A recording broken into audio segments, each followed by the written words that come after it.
Beberapa hari yang lalu, ada seorang teman yang mengirimi saya WhatsApp dan bertanya, kenapa sih akhir-akhir ini aku sering dengar istilah Sabdo Palon nagih janji? Terus kenapa ya aku jadi sering lihat gambar ini sekarang? Ada apakah? Memangnya ada apa dengan Sabdo Palon? Siapakah dia sebenarnya? Kenapa topik Sabdo Palon nagih janji sekarang banyak diperbincangkan oleh orang-orang? Iyo yo wate iyo ya maya iyo yo wate iyo ya maya iyo yo wate. Buat kalian yang belum tahu, Sabdo Palon ini sebenarnya danyang atau pamomong gaib untuk tanah Jawa.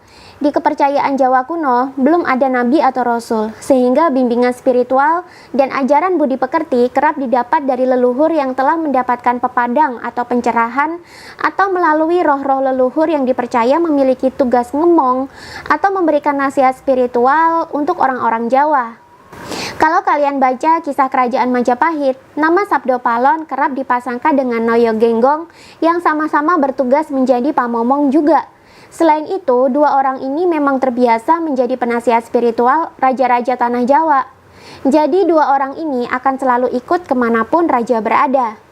Kenapa sekarang kita kerap mendengar istilah Sabdo Palon nagih janji? Ini karena berkaitan dengan sebuah kisah dramatis saat kerajaan Majapahit runtuh.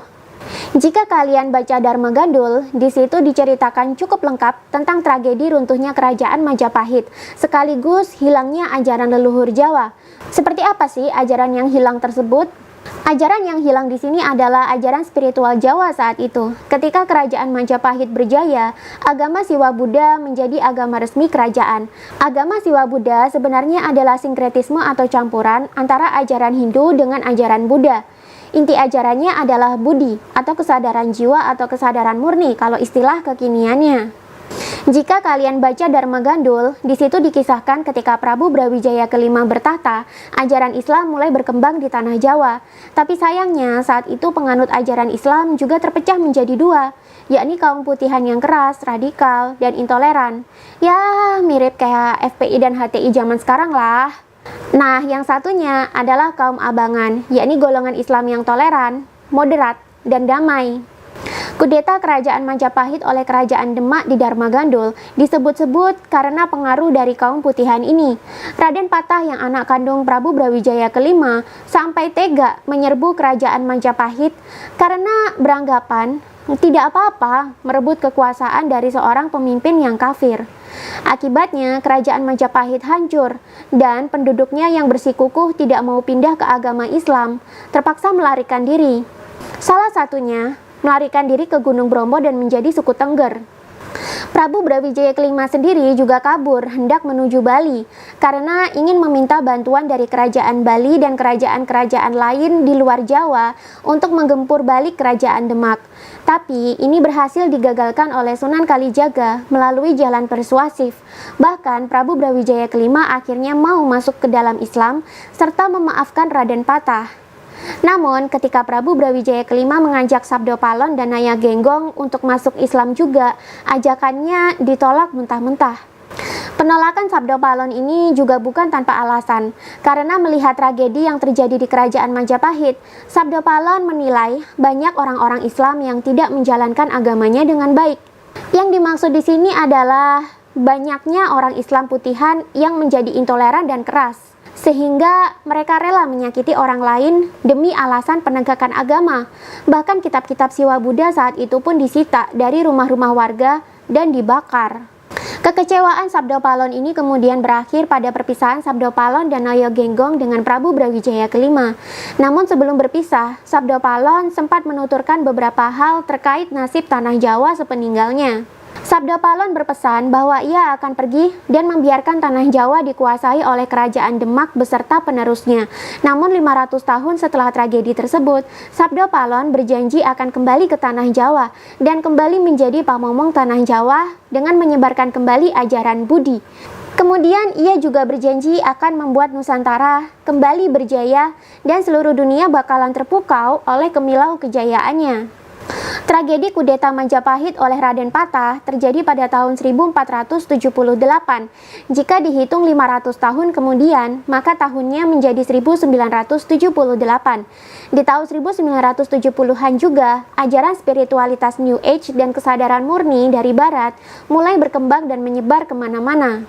Kisah hancurnya Majapahit ini memang menjadi kontroversi setelah itu.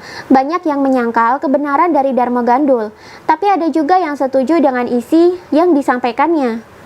Tapi soal Dharma Gandul itu benar atau salah, itu bukan hal yang penting buat sekarang. Lebih baik kita mengambil hikmah dari kisah itu saja. Apa sih hikmah yang bisa didapat? Sabda Palon berjanji akan kembali ke tanah Jawa dan menyebarkan kembali ajaran Budi setelah 500 tahun dari hancurnya kerajaan Majapahit. Dalam serat Dharma Gandul dan serat Jangka Sabda Palon, dikisahkan ajaran itu akan disebarkan ke seluruh negeri. Negeri yang mana lagi yang dimaksud kalau bukan Nusantara? Bila ada yang tidak mau menganut ajarannya, maka akan dimusnahkan. Dimusnahkan di sini banyak ditafsirkan orang sebagai dimusnahkan melalui seleksi alam atau bencana alam. Ajaran Budi yang dimaksud Sabda Palon kerap diceritakan sebagai ajaran budi pekerti. Tapi apakah ajaran Budi hanya terbatas pada budi pekerti saja? Dikisahkan setelah keruntuhan Majapahit, Nusantara akan terus dilanda angkara murka, penjajahan, korupsi, dan serangkaian tragedi sosial politik yang menguras ekonomi, pikiran, dan emosi rakyat. Dikisahkan di era tersebut, Nusantara akan mengalami degradasi moral. Banyak orang yang tidak berperi kemanusiaan, tega menyakiti dan membunuh sesama demi kepentingan pribadi. Korupsi, kolusi, dan nepotisme ada di mana-mana. Banyak orang lupa dengan tata krama, dan terlebih akan banyak orang yang lupa dengan jati dirinya sendiri. Sabda Palon menggambarkan selepas keruntuhan Majapahit, orang Jawa akan jadi Jawan, alias sudah hilang kejawaannya. Di situ akan banyak orang lupa dengan yang namanya budi pekerti. Karena itu, kembalinya Sabda Palon diramalkan akan mengajarkan kembali ajaran budi pekerti. Tapi kalau saya baca Dharma Gandul, sebenarnya ajaran yang dikembalikan ke Nusantara bukan sebatas budi pekerti saja. Lebih tepatnya kesadaran. Dulu Sabda Palon mengatakan bahwa inti ajaran Siwa Buddha sebagai agama resmi Majapahit adalah budi alias kesadaran. Ini kaitannya adalah kesadaran spiritual atau kesadaran jiwa atau kesadaran roh atau kesadaran murni. Ajaran Islam juga mengenal ajaran ini. Kalau di Islam sudah masuk ke dalam ranah makrifat. Biasanya ajaran makrifat ini banyak dianut oleh para wali, termasuk Wali Songo. Dalam Dharma Gandul juga dicatat kok, kalau Prabu Brawijaya kelima dulu mengizinkan Islam disebarkan di Majapahit, karena dia melihat banyak wali-wali di Jawa yang mendalami sufi. Ini tentu masih sejalan dengan ajaran kesadaran dari Siwa Buddha. Namun, selepas kerajaan Majapahit runtuh, banyak orang Islam yang tidak berkesadaran lagi, alias tidak makrifat lagi. Ini juga diramalkan akan terjadi tidak hanya terhadap orang-orang Islam di Nusantara, tapi juga penganut-penganut agama lain akan kehilangan kesadarannya. Orang beragama jadi sibuk menjalankan syariatnya saja, hanya sibuk di ritual dan doktrin, yang notabene ini hanyalah bagian kulit dari agamanya saja. Jarang sekali ada yang mau menghayati inti ajaran Islam atau tasawuf. Orang beragama jadi sibuk menghakimi itu salah, itu benar. Sibuk menghakimi halal, haram, dan dosa neraka. Sampai lupa bahwa esensi dalam beragama harusnya bisa membuat manusia semakin sadar dan terhubung dengan Tuhannya.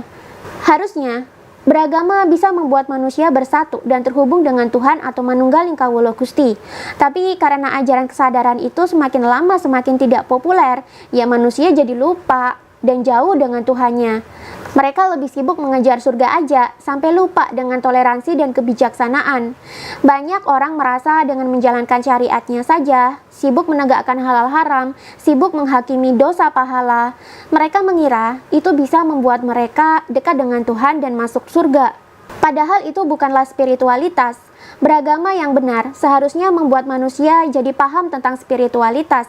Jika manusia sudah paham tentang spiritualitas, maka manusia akan menjadi berkesadaran. Ia menjalankan agama tak lagi di luarnya saja, tapi sudah berhasil mencapai inti dari agama dan terhubung sepenuhnya dengan penciptanya. Dia tak lagi sibuk mengurusi hidup orang lain. Dia tak lagi sibuk mengurusi halal haram orang lain, surga neraka orang lain, dan dosa serta pahala orang lain. Dia hanya akan berfokus kepada dirinya sendiri saja. Sebenarnya hakikat kesadaran spiritual itu gimana sih? Simpel kok. Intinya, menyadari kalau manusia itu adalah makhluk Tuhan dan selalu berusaha mendekat serta pasrah kepada Tuhan. Bagaimana caranya? Pokoknya bisa menyatu dengan Tuhan, atau kalau dalam bahasa Jawa diistilahkan dengan manunggaling kawula Gusti. Jika manusia mulai sadar tentang Tuhannya, mulai terhubung dengan Tuhannya, maka manusia akan sadar pula bahwa dirinya telah diberi ruh yang berfungsi sebagai media komunikasi dan penyaluran energi langsung dari Tuhan. Jika manusia telah mencapai kesadaran ini, maka manusia akan tahu jati dirinya. Kemudian dari situ muncul kebijaksanaan-kebijaksanaan yang sumbernya langsung dari Tuhan.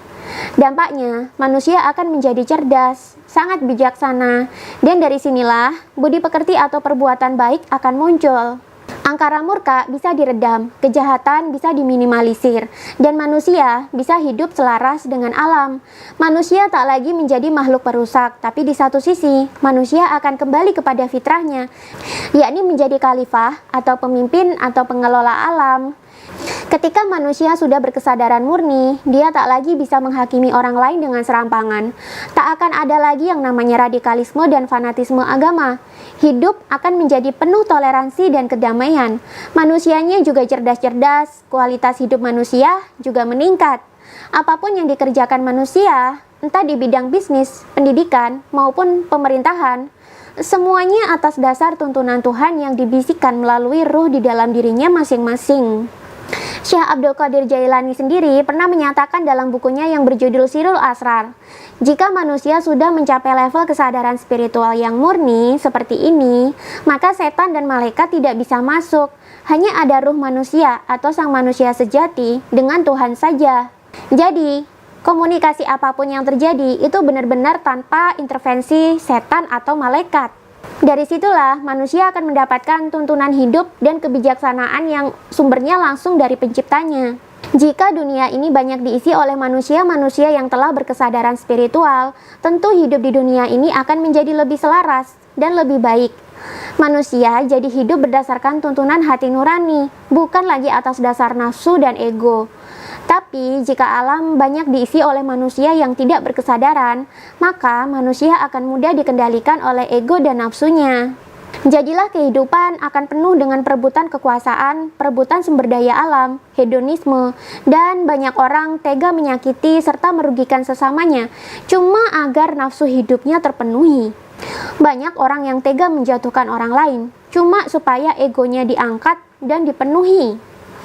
Jika manusia sudah berkesadaran, tentu hal-hal negatif yang bersumber dari ego dan nafsu manusia ini akan bisa diminimalisir, atau bahkan bisa hilang sama sekali.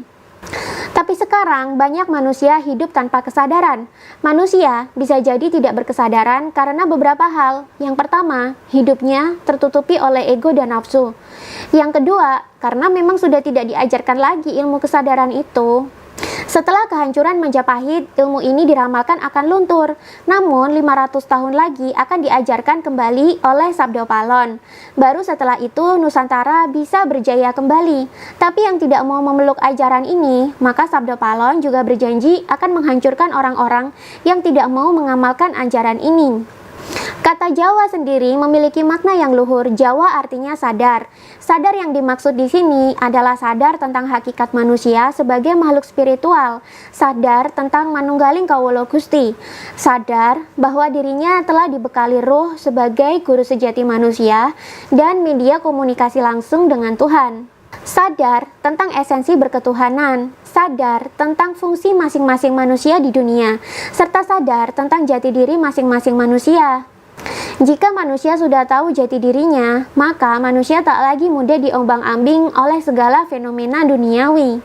Sabdo Palon berkata bahwa pasca runtuhnya Majapahit, orang Jawa atau Nusantara akan menjadi Jawan, artinya sudah hilang Jawanya, artinya sudah tidak memiliki kesadaran lagi. Jika kita lihat kisah ini, memang sepertinya sudah waktunya Nusantara kembali ke jati dirinya. Manusia seharusnya kembali menjadi makhluk yang berkesadaran, karena kita ini adalah makhluk spiritual. Bila kalian mengkaji inti dari tiap-tiap agama, sebenarnya mereka semua memiliki inti yang sama. Semua agama akan berujung pada kesadaran, tapi memang istilahnya beda-beda. Otak kita tentu nggak mampu menghafalkan kitab, hadis, dan kitab-kitab hukum agama lainnya yang berjilid-jilid gitu. Tapi kita sudah punya ruh kita yang menjadi guru sejati kita sehari-hari. Dialah yang menjadi penyampai pesan dari Tuhan langsung ke manusia. Dialah sumber kebijaksanaan tertinggi manusia. Dialah yang senantiasa membisiki manusia agar selalu berjalan di jalan Tuhan. Dialah sumber budi pekerti untuk manusia. Ketika manusia sudah sadar, dia tak lagi sibuk menghakimi surga neraka, halal haram, dan dosa pahala orang lain. Dia tak akan bisa terperosok ke dalam radikalisme dan fanatisme agama.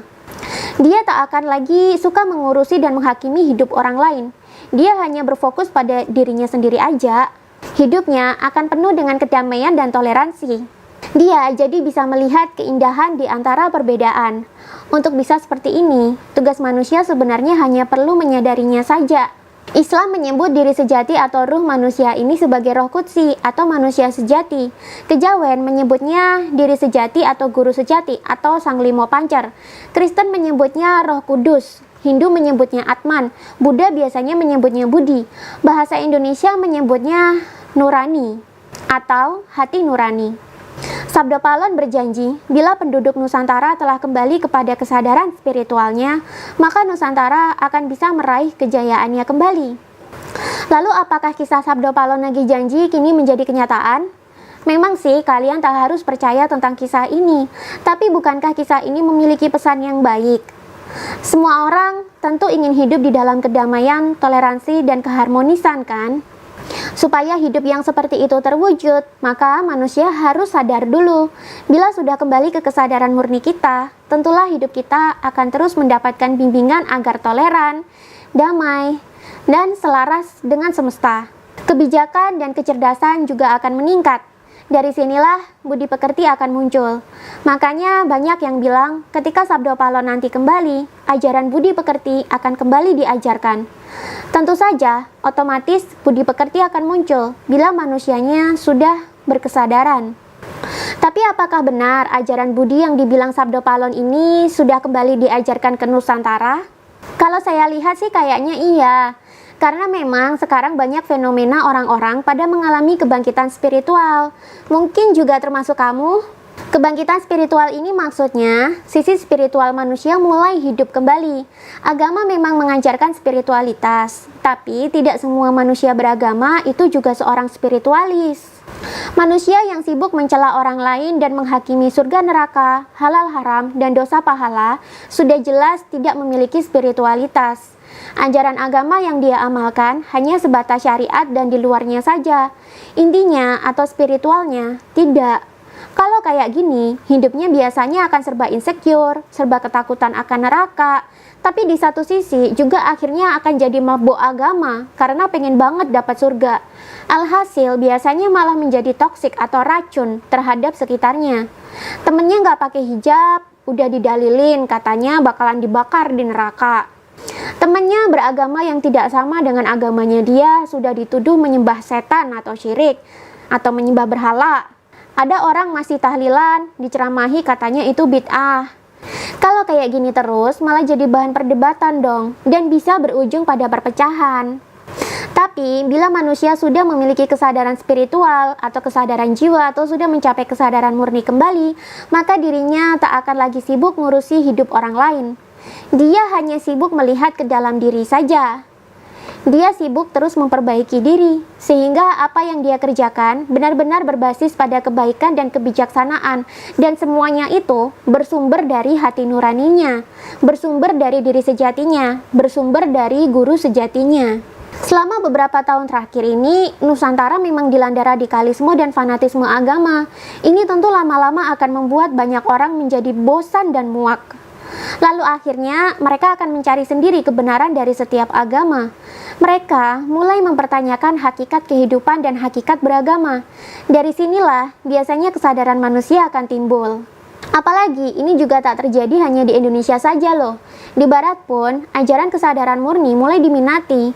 Manusia sudah lelah dengan segala macam politisasi agama. Banyak orang beragama hanya di luarannya saja, tidak mengamalkan intinya. Sehingga malah kepleset menjadi pribadi yang toksik dan suka menghakimi orang lain. Banyak yang merasa dirinya paling suci dan paling benar. Padahal, jika manusia mau melihat ke dalam diri dan fokus pada diri sendiri saja, disitulah sebenarnya manusia bisa memahami esensi sebenarnya tentang bertuhan dan beragama. Beragama tanpa berkesadaran juga membuat agama itu rawan menjadi alat politik sekelompok elit. Hanya demi bisa masuk surga, akhirnya rela menindas orang lain, suka menghakimi orang lain, suka mencela orang lain, suka menuduh orang lain sesat dan syirik. Hanya demi iming-iming surga dan ketakutan akan neraka, akhirnya rela mencoblos pemimpin yang sebenarnya nggak bisa kerja. Katanya sih, nggak apa-apa nggak bisa kerja, asal seiman dan bebas dari neraka. Ya begitulah kalau beragama tanpa kesadaran spiritual, akhirnya malah mudah dimanfaatkan orang atau elit yang licik. Pertanyaannya, mau meneruskan lingkaran setan ini selamanya atau mau memutus lingkaran setan ini sekarang dan berubah menjadi yang lebih baik? Jawabannya sih terserah masing-masing orang. Toh memang gak semua orang bakalan sadar kok. Bagi yang sadar, bersyukurlah, karena hidup itu akan lebih damai bila kita sudah sadar.